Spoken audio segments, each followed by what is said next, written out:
Hey y'all, my name is Raven and wow. It's not though. My name is Shannon. What's wrong? Like, what's wrong today? Is it the glasses?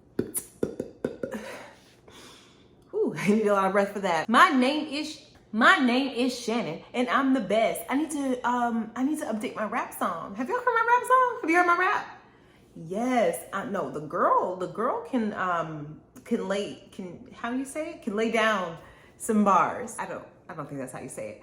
The girl can throw some bars. Is it throw bars? Put down.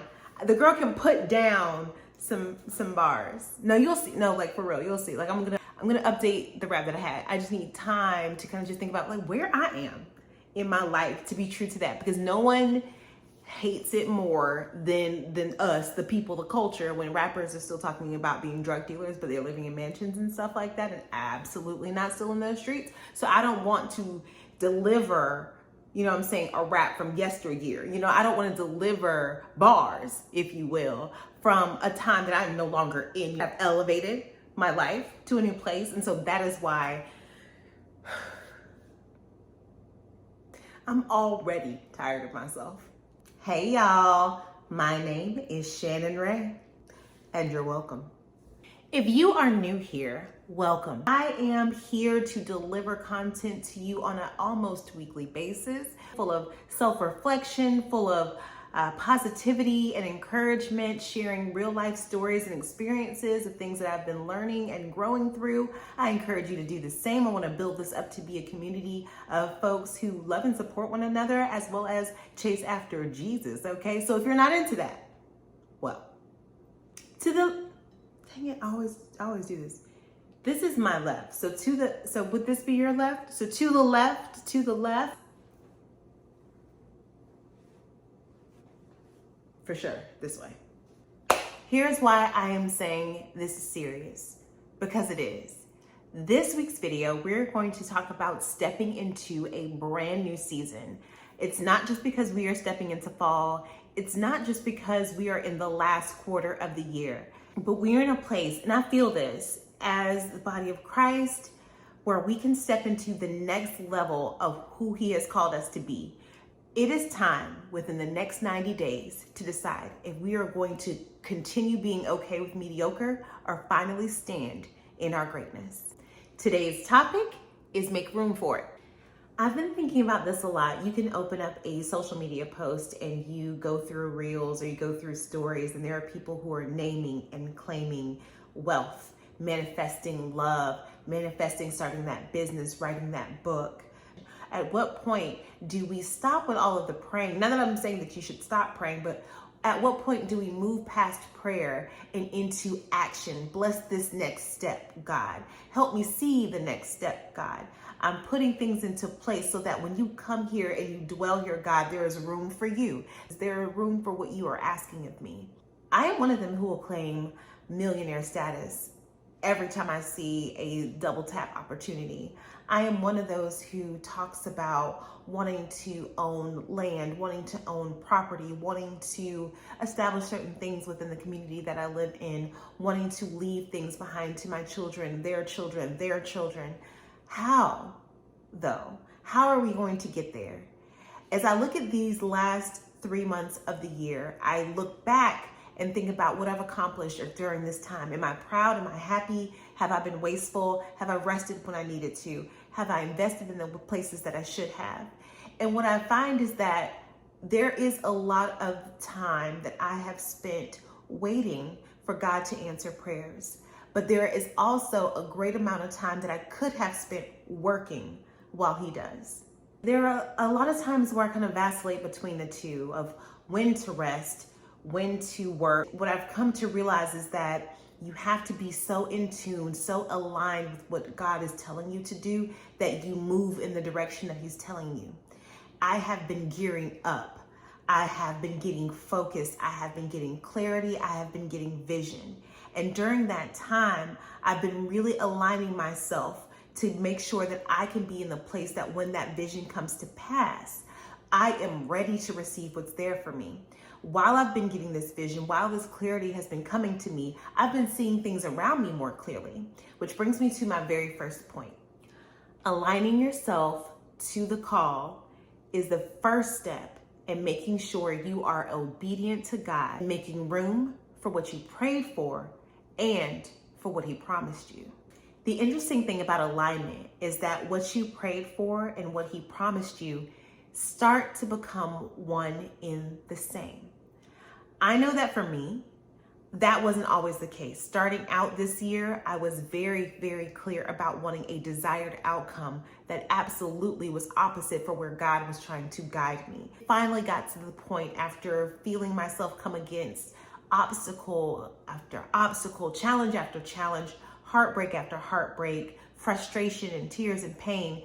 I finally got to a place where I wanted to surrender my will, my desired outcome for what God has for me. Because what I knew were two things.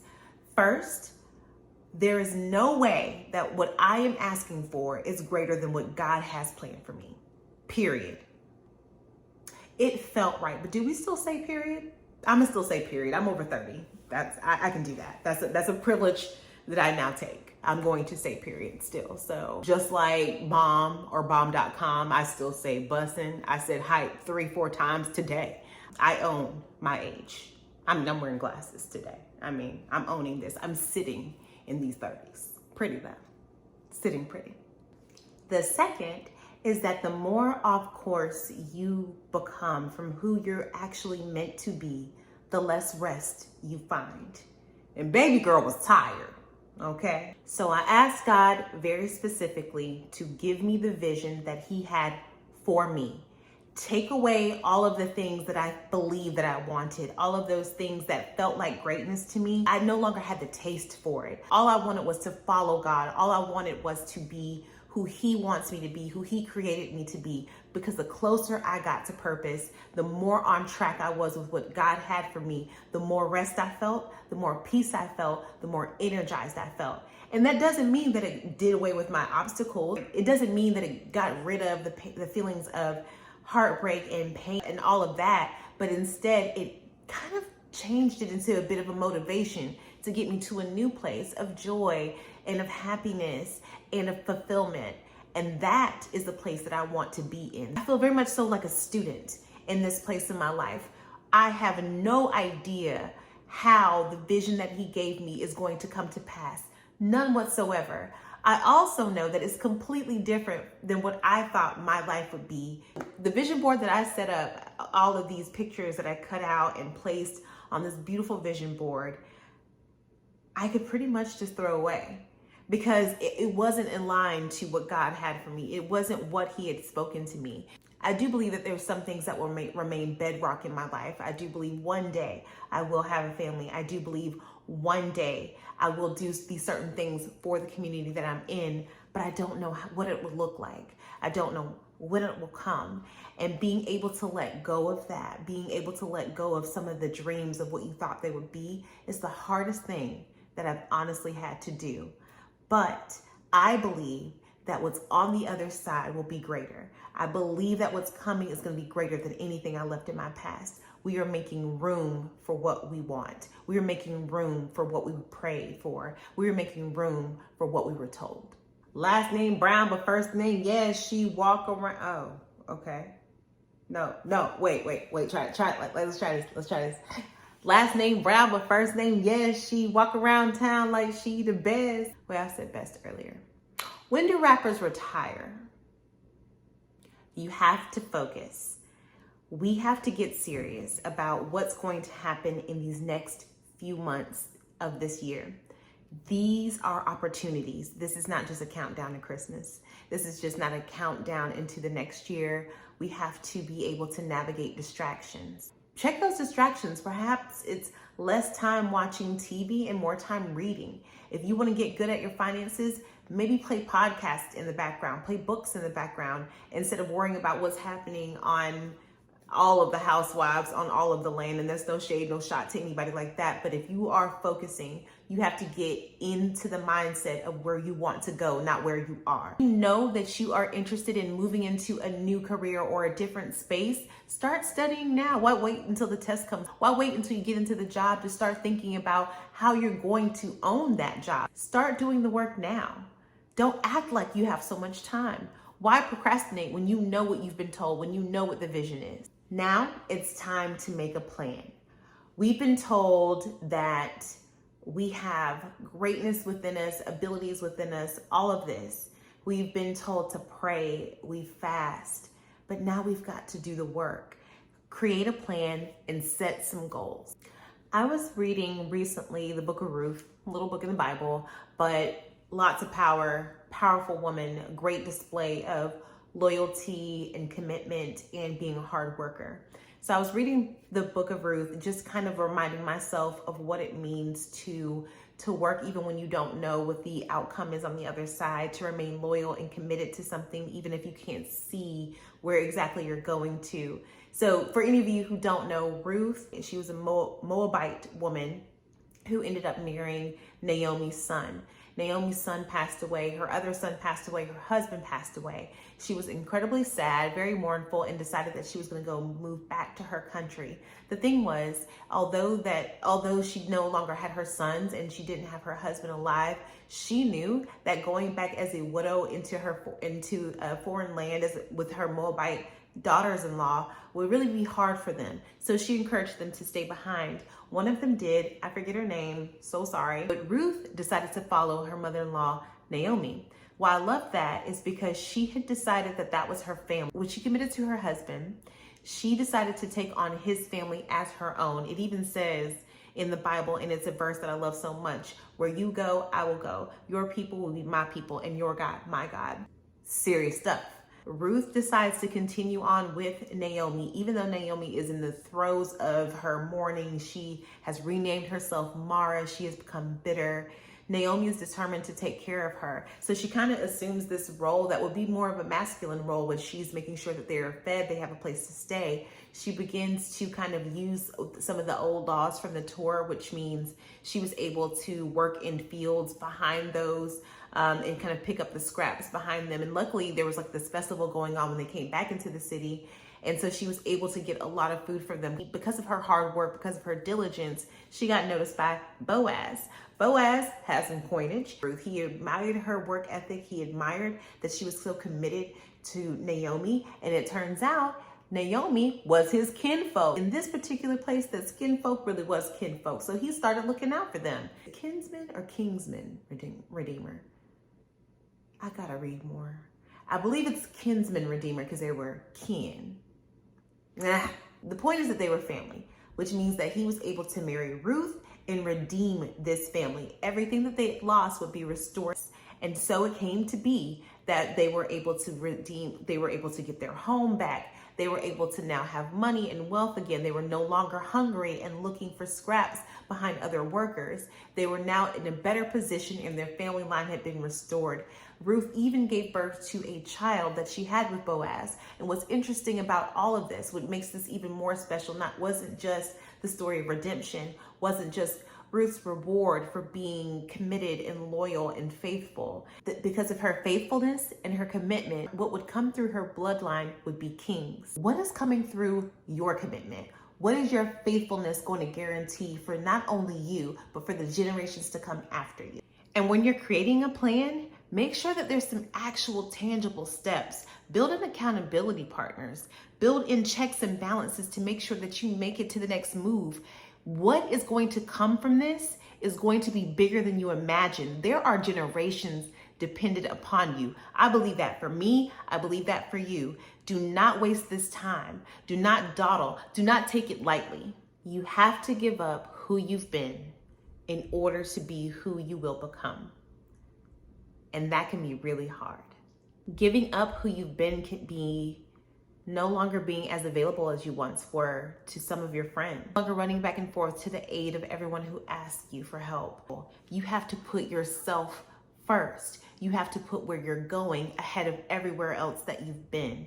Those who love you will understand. Those who are on their own journeys will absolutely get it, but you can't make apologies for it. You have to be ready to let that go. That could mean letting go of friendships. That could mean letting go of relationships. That could mean turning your back on jobs and opportunities that you once fought so hard for, but you understand that there is something more for you. Different levels require different parts of yourself, and some of those parts might be brand new to you. Get comfortable with the idea that who you were before just simply can't come with you now. You're getting in the way of your own blessing. Get out of your own way. We can't keep wasting time. The procrastination that gets in the way of so many things from coming to pass, from so many things coming to be, is truly the manifestation of the audacity that we have to think that our dreams will wait for us. In order to get the book out, you gotta write the book.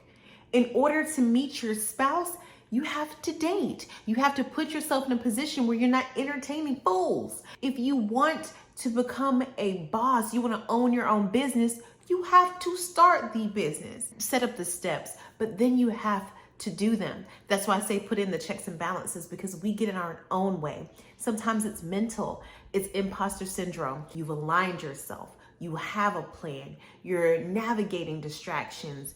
You're moving from the person that you used to be into the person that you're meant to be. Get out of your head and into your life. Unless you are okay with where you are right now, forever, you've got work to do. I accept no level of mediocrity in any place in my life from this moment forward. That's friendships, that's relationships, that's my job performance, that's what I'm receiving from my job peers, that is where I want to go next in my career, where I want to live, where I want to be. No part of my life is up for the taking for mediocrity. I am done with that. The next 90 days, I have tangible lists of things that I plan to achieve, and I have a celebration plan after it. It is my hope that you and I get the chance to celebrate together, that we get to look at the end of this year with all of this enthusiasm and excitement for what's to come because of the groundwork we laid in these 90 days. Or maybe you've been doing this work all year and I'm the one who's late. Either way, I'm excited for you. I'm excited for your future. I'm excited to see what happens when you just put your nose down, to concentrate on you, to align yourself to God, to take a stab at being the extraordinary person you've always known yourself to be, to step into your greatness, to step into your purpose, to step into your calling. It is our time. If we just take this time, treat it as sacred time. This is holy ground.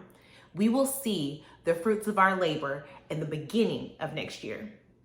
That was a bold statement, but I'm gonna stand beside it because it didn't come from me. I hope that you are as energized and excited. Honestly, I'm fired up about what's to come, about what is going to be poured down from God through me and into the world. And I hope the same for you. I can't wait to hear what you're planning. I can't wait to see what comes of it. Thank you so much for hanging out with me on today's video. I have a wrap that will come. Maybe it'll come on the next video, maybe the video after that, but I'm gonna work on that because bars. We all agree. I hope you have the most amazing week. Love you all. Bye.